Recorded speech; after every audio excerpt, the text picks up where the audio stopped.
These ladies, and I'm a WNBA fan, it's been a good season. They cannot have fucked this Caitlin Clark thing up any worse if they tried. The WNBA, a league on the brink of unprecedented growth, seems to be stumbling at its biggest moment, and it's a setback of its own making.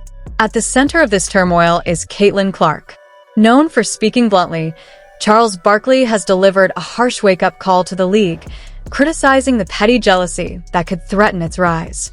But why is a league experiencing such rapid success suddenly caught in internal conflict? And why are some players seemingly turning against the very star elevating the sport?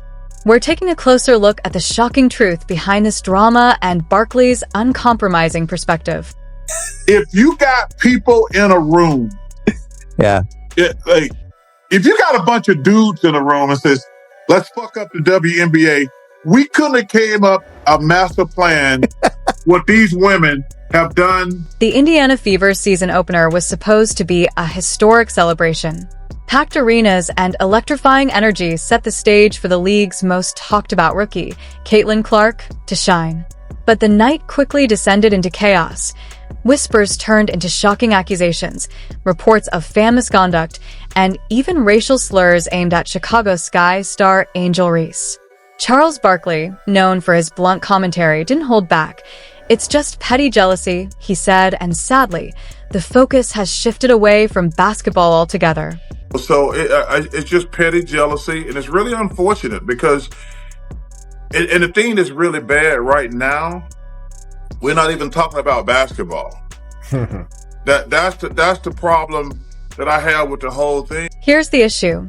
Barkley immediately dismissed the allegations, calling them a cynical distraction from Caitlin Clark's brilliance and the huge growth potential she brings to the league. He labeled it unnecessary noise, taking attention away from what should have been a celebration. But his skepticism was just the opening act for an even more shocking revelation. Instead of focusing on the positive momentum the WNBA is experiencing, the conversation spiraled into negativity. And contrary to the old saying that all publicity is good publicity, that doesn't hold true for a niche sport trying to win over fans. Under intense public scrutiny, the WNBA launched an investigation into the claims. For days, headlines painted Indiana fans as racist toward Angel Reese, fueled by the league's immediate response. Fever supporters felt unfairly targeted, their reputation dragged through the mud, all without any concrete evidence. Then came the verdict. After interviewing fans, arena staff, and reviewing game footage, the league found zero proof of misconduct or racial remarks. The accusations were baseless, rooted only in petty jealousy. Yet, despite clearing the fans, the WNBA issued no apology for the public humiliation they endured. This wasn't just a minor misstep, it was a serious self-inflicted wound, threatening the league's rapidly growing future. And through it all, Caitlin Clark's remarkable contributions to the game continue to shine, even amidst all the unnecessary drama. But what's bad, instead of talking about all the good things happening for the WNBA, we're talking about negativity. And all publicity, there used to be that old saying, all publicity is good publicity. No, it's not. Not when you're a niche sport trying to get the consumers to buy into your product. I can compete hard against her on the court, Barkley said, but the visibility Caitlin Clark is bringing to the league will ultimately benefit everyone. She's boosting the sport and, in the long run, filling wallets across the board. The WNBA's failure to apologize struck a nerve, sparking widespread outrage. Think about it. Fever fans were completely cleared, yet they endured almost a week of being falsely painted as villains. The league's refusal to acknowledge this public damage left many feeling alienated and questioning its priorities at such a crucial moment. Barkley, whose initial criticism proved accurate, renewed his condemnation. He called the attacks on Clark petty and jealous, and praised her for staying silent amid the negativity. He slammed the league for letting baseless claims dominate headlines, failing to manage the narrative, and most importantly, failing to protect their loyal fan base. By rushing to address unproven allegations, Barkley argued, The WNBA chose controversy over celebrating its rising superstar and the passion of its supporters. This drama completely overshadowed Caitlin Clark's game-changing impact on the sport. As Barkley put it, the situation was just a lot of petty jealousy and, unfortunately, it distracted from the women's game itself. At the end of the day, the numbers aren't just talking, they're roaring. The girls got to grow up and like, yo, you know what? I can go at her hard on the basketball court, but the visibility and stuff she's bringing to the league is going to fill all our wallets up in the long run. Caitlin Clark isn't just making waves in the WNBA, she is the wave. Her arrival has sparked an unprecedented economic and cultural surge across the league.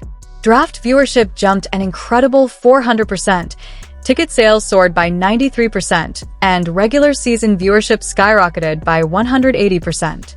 Charles Barkley, never one to hold back, compared her impact to Steph Curry in the NBA.